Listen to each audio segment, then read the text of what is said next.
Shabbat Shalom. Our Torah portion this week is called Parshat Mishpatim, the portion about laws. The Torah portion this week begins to make a dramatic shift from narrative to law and to ritual and to custom. We began that shift this past week in Parshat Yitro, as Moses delivers to the Israelites, to the Jewish people, and indeed to all humanity, the basic covenant rules of Judaism and of Western civilization, the Ten Commandments. This week, Moses continues with a full explanation of the covenant and the obligations of Israel to fulfill it. Our covenant with God is made up of two parts, both ritual and civil and ethical. Our Torah portion this week begins with a law concerning slavery, a topic that seems to be entirely irrelevant to us in the 21st century. We are, of course, free human beings. We live in the Western world, in a free country, and therefore the thought of slavery in our world is out of the question. And yet, within our world, we know full well that there are men and women who are literally enslaved to their governments, enslaved to others, enslaved to work at salaries that are well below what they deserve to earn. Our Torah portion tells us that an Israelite may not serve a master as a slave for more than 6 years. For ultimately, we are not slaves of human beings. We are created in God's image, and therefore the only ones to whom we can be slaves, the only one to whom we can serve is God.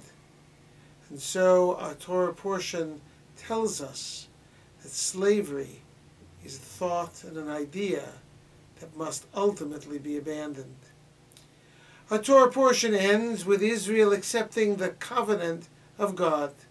Moses speaks to the Israelites twice, and in each of these statements, Israel makes a slightly different response. Moses tells the Israelites all of the commandments and rules of the Lord, and the Torah says, Vayan kol ha'am kol echad vayomru kol hadvarim asher diber Hashem naaseh. The people answered unanimously and said, everything that the Lord has commanded, we shall do. And then, just a few verses later, in verse 7 of chapter 24, Moses tells the people and presents the people with the book of the covenant.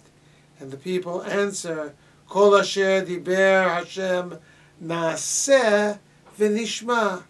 Everything that the Lord has spoken, we will do and we will accept. What's the difference between doing and accepting? One is a sense of obligation to perform that which is commanded by God, commanded from the outside. The other, nishma, is a sense, according to Rabbi Soloveitchik, a sense of being servants of God. We are, as human beings, free to act and behave in ways that we choose, but ultimately we have an obligation as Jews to a commitment and a covenant that we agreed to in ancient times at Mount Sinai.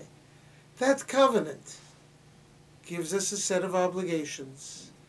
That covenant which we agreed to freely also places us in a sense of servitude, in a sense of being servants of God and God alone. We say when we take out the Torah, we are the servants of the Holy One, blessed be He. It is He whom we worship. It is He to whom we pray. It is He whom we accept as our master. No human being has the right to rule over others. with that type of absolute authority. Shabbat Shalom.